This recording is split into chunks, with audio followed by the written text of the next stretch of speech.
about a week ago, I was watching the nightly news. I won't say which one, because I don't want to give them credit, because I don't like them much, I'll be honest. I don't like them, not even a little bit. But they were doing a story on Carrier. And I say, wow, that's something. I want to see that. And they had a gentleman, worker, great guy, handsome guy. He was on. And it was like he didn't even know they were leaving.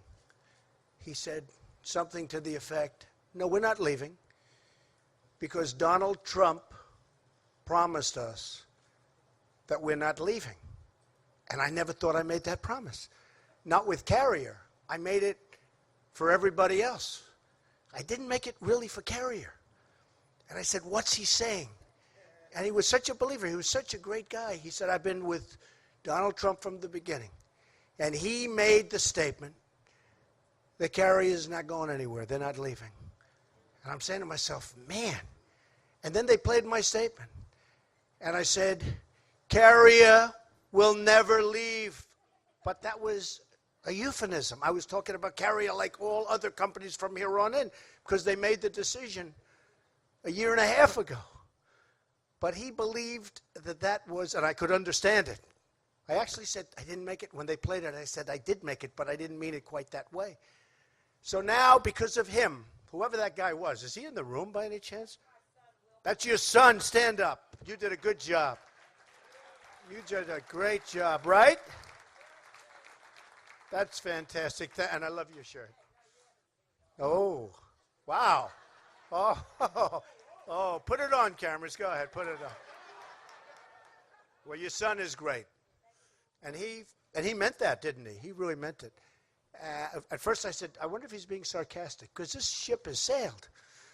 And then I said, it was 6:30 in the evening, and I said, boy, the first thing I'm going to do is go there, and I say, do I call the head of Carrier, who's a great guy? But I've always learned I got to call the top. And I heard about Greg Hayes. He's a great executive.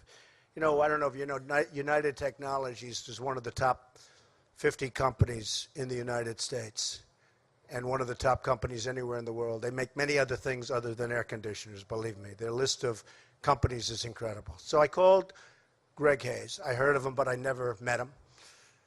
And he picked up the phone, Mr. President-elect, sir, how are you? It's wonderful to win. You know, think if I lost, he wouldn't have returned my call. I don't know where is Greg? I don't know. Would you return? If I lost and called you, I don't think you would have called. I would have tried for you guys, but I think it would have been tougher, right?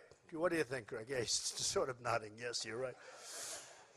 But I called Greg and I said, it's really important. We have to do something, because you have a lot of people leaving. And you have to understand, we can't allow this to happen anymore with our country. So many jobs are leaving and going to other countries, not just Mexico, many, many countries.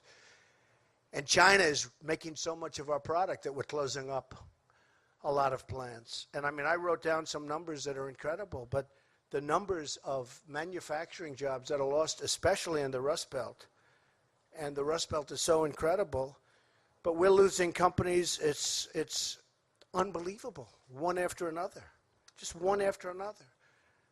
So I said, Greg, you got to help us out here. We got to sit down. We got to do something. I said, because we just can't let it happen.